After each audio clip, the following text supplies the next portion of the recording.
Well, that sounds disgustingly adorable. Hey y'all, my name is Nat. I hope you're having a terrific day today. And for this video, we are going to be doing my first quarter of 2025 book haul and unhaul.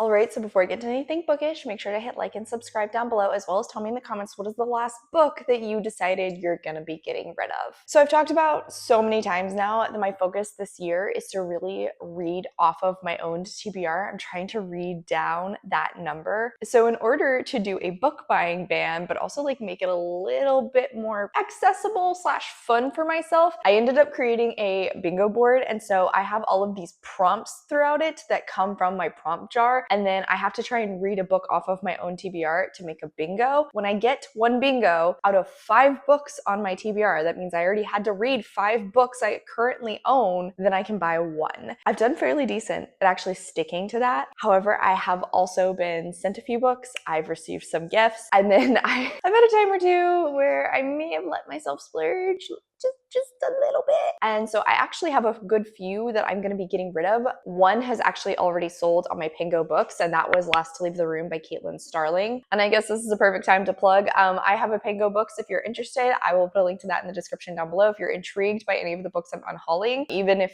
I didn't love them, maybe they sound a little bit more up your alley. So starting at the top, unfortunately, is Blackheart Man by Nello Hopkinson. I actually received a copy of this from Saga Press, and it wasn't really for me in the end, unfortunately. I had a really hard time with the main character. He was not super likable. Plot was very slow moving. It also has really long chapters. That all being said, I do think the world building in this book was really well done. It was very original, and I think you can also tell Hopkinson really thought out like so many minute little details to create the universe in this story, and that was really impressive. Hello, okay. So unfortunately, this one did not work out super well for me. I plan to put it in a little free library. Hopefully somebody will find it and love it. This is a little bit of a spoiler for the author taste test video I did, but if you watch that video, I'm sure you'll not be surprised to see Behind Closed Doors by B.A. Paris on this list. And I guess I may as well also talk about The Breakdown by the same author. I received copies of these from a family friend and then attempted to read them for a author taste test, which I will link in the cards up above.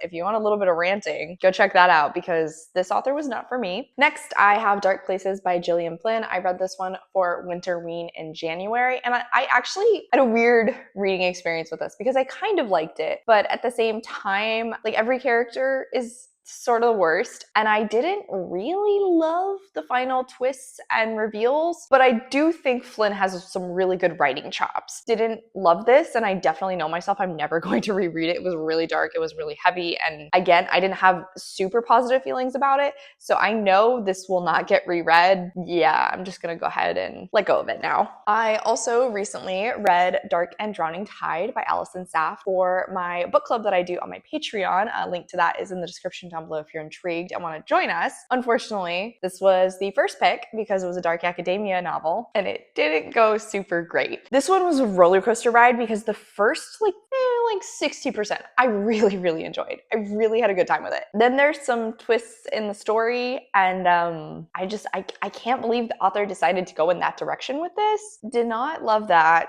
Really didn't like how this rounded out at the end. So initially I was planning to keep it because I really liked the relationship and I liked the first part of the book, but after having slept on it for a little bit, I know myself, I'm not going to reread this one because the ending really left a sour taste in my mouth. I'm just going to go ahead and let it go. Final one of my unhaul, I read This Cursed House by Del Sandine, also for Winterween, and I liked it well enough, I guess. It was a bit of a slog. I do think this book probably could have done with a little bit more editing. Like, the final reveals are good, but I felt like there was way too much build up. So yeah, another one that I'm not going to be rereading, and I'm just going to go ahead and let it go. So that is it for the unhaul. Like I said, I'm glad that I'm getting things off of my shelves and, I'm clearing stuff out that I'm not going to reread. Proud of myself for that. So let's go ahead and dive into my haul, starting at the top with Spy Family Volume 13 by Tetsuya Endo, which I've already read. I actually think this was the last one in my March manga reading vlog that I did, but I'll link to that in the cards. I loved it, love this series overall. Whenever Josh and I swung by a half price and I saw this, I couldn't resist myself. I had to get it. And I ended up reading it pretty quickly. So like, I'm not too mad at myself about this one. Next is one I actually should have talked about in my fourth quarter of 2024 haul. That was a fairly big one. So I can't fault myself too much for missing this, but it is The Resurrectionist by A. Ray Dunlap. Just recently read this one, talked about it in my March wrap up, really enjoyed it. Another one that was for my Geek Squad book club, and luckily it went much better than Dark and Drowning Tide. Had a really good time with this. It didn't quite measure up to the horror historical story I felt like I'd been sold, but the adorable queer romance that was going on, it was so good that I didn't even mind that too much.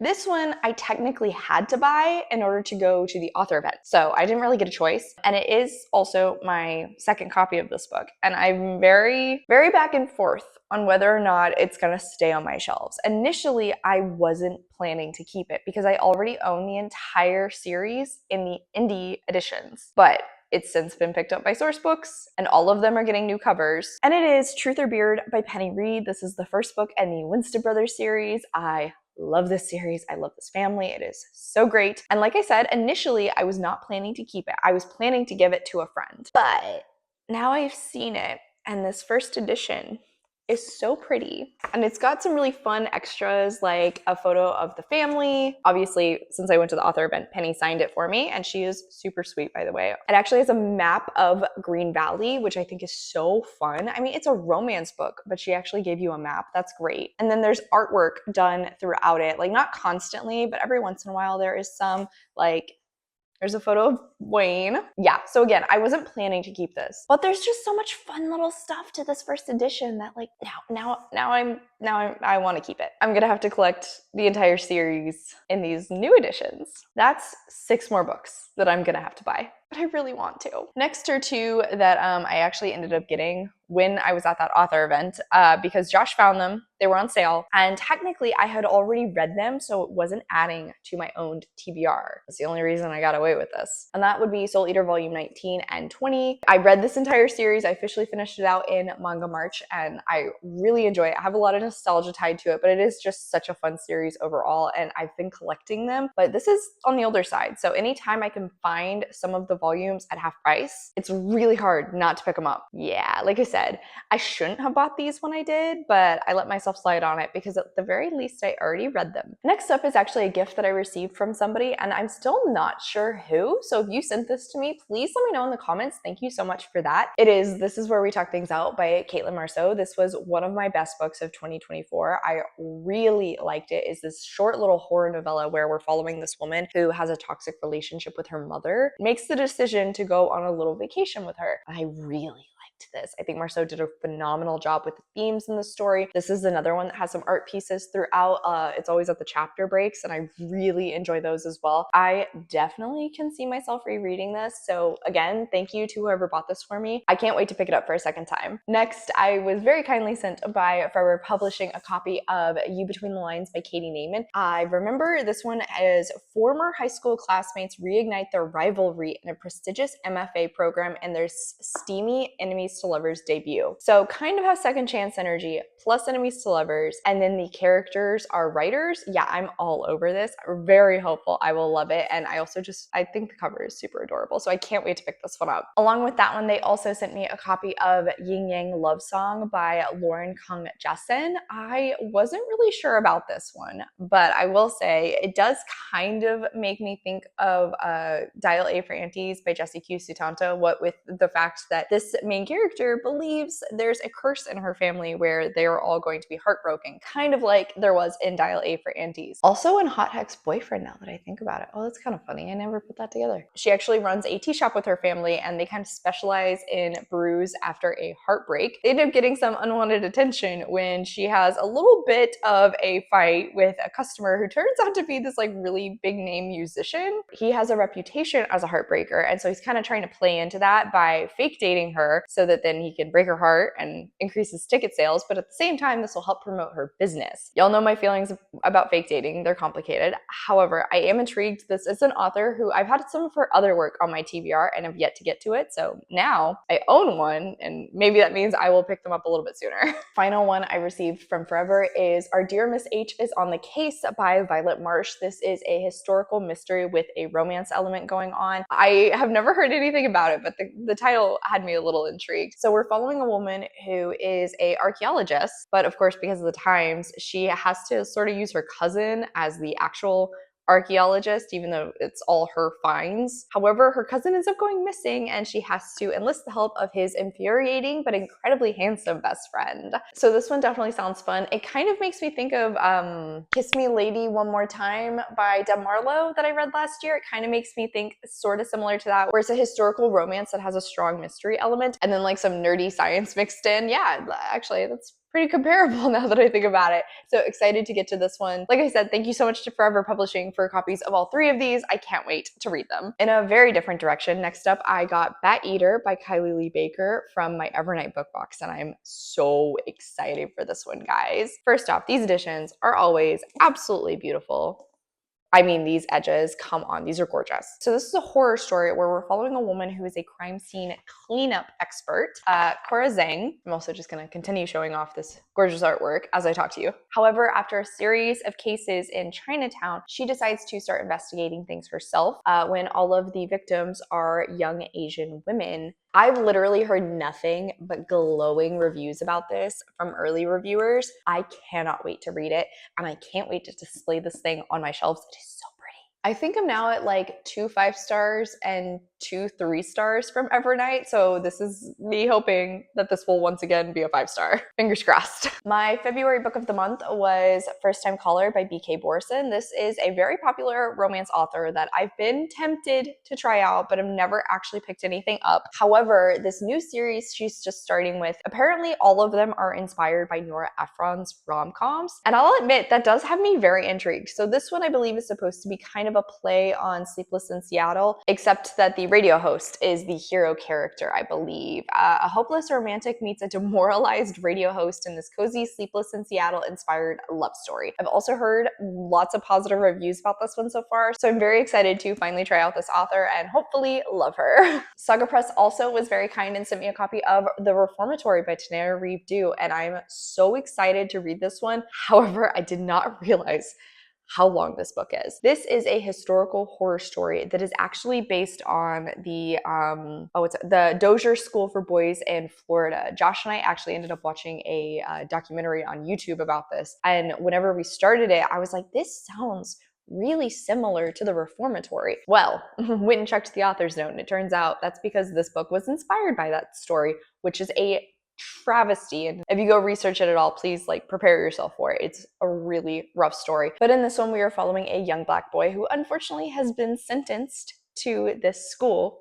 Sentenced to a school, terrifying thought process. And now at the school, unfortunately, he is having to experience all of these terrifying things, not only because he can see the ghosts at the school, but also because this is set in the 1950s during the Jim Crow era. Unsurprisingly, I've heard this is a really heavy read, but I've also heard it's phenomenal, so I can't wait to pick it up. I think this was actually Aardvark's book of the year for 2024, so that makes me even more excited. I'm not 100% sure if I'm pronouncing this correctly, but I also received a copy of Penquickle's Folly by R.A. Salvatore. This is a fairly popular fantasy author that I know my brother enjoys, so that's why I initially tossed my hat in for it. Oh my god, literally just reading the back of this, I'm realizing this is a lot more high fantasy than I was expecting. It kind of looks like it's taking classic fantasy characters, but then mixing them with pirates, and so that is pretty cool. It also looks like this is apparently set in the Corona universe, which I'm guessing means he has other books set in the same world. I have no idea how this is gonna go, but I'm intrigued. I'm gonna try it out. I'm also a little terrified.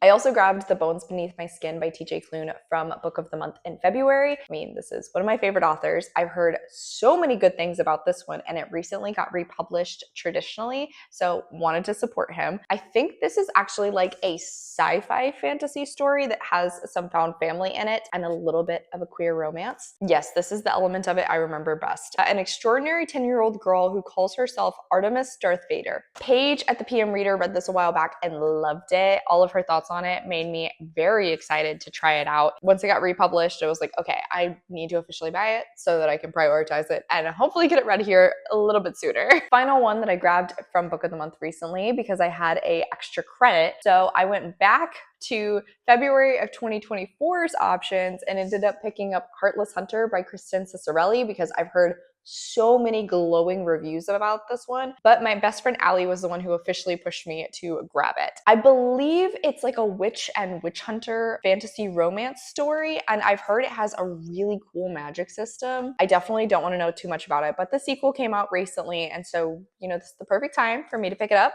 That way I can finish the first and jump right into the second. Another one that I actually forgot to talk about in my fourth quarter of 2024 haul is The Spell Shop by Sarah Beth Durst. My friend Allie was very kind and sent me her copy after she finished it, which on that note, I didn't realize it was a first edition with these freaking gorgeous purple sprayed edges. So thanks again, Al. Really appreciate that. I believe this is a cozy fantasy story, and I don't remember the full context of it, but I think there's like a sentient spider plant that's her, not familiar, but like her companion. A lush cottagecore take full of stolen spellbooks, unexpected friendships, sweet jams, and even sweeter love. Well, that sounds disgustingly adorable. I don't know how this is gonna go, but I'm hopeful that I will enjoy it. I mostly want to keep it because of these gorgeous sprayed edges, and that's why I'm really hopeful that I will like it. And then finally is a book that really tempted me, almost pushed me to break my book buying ban, but I have a wonderful partner and he ended up buying it for me instead. And that is The Fable for the End of the World by Ava Reed. I mean, Ava Reed is one of my insta-buy authors. I just didn't have a bingo. But this is a new YA dystopian story that I'm gonna be honest, I'm a little nervous about because it's dystopian, but it's so freaking gorgeous. And it's Ava Reed's writing, so I know it's gonna be gothic and unsettling, but gorgeous in the creepiest way possible. Can't wait for that. I also believe that the comp titles for this was, I think it was the President Snow Hunger Games mixed with The Last of Us, and I do like The Last of Us. Another one that has these gorgeous edges. I'm really hopeful that I will enjoy this. I think it also has a sapphic romance. The fan art Reed has posted definitely had me intrigued. I can't wait to pick this up. I'm really hoping it's another book that I love from this author. All right, and on that note, that is it for today, y'all. Thank you so much for coming to my channel. I really appreciate it. Make sure to hit like and subscribe down below. If you made it all the way to the end of this video, leave me the globe emoji in the comments down below. I have all my socials as well as a few ways you can support me linked in the description. I come out with videos on Monday and Friday, but until then, I hope you continue to have a terrific day. Love you, bye!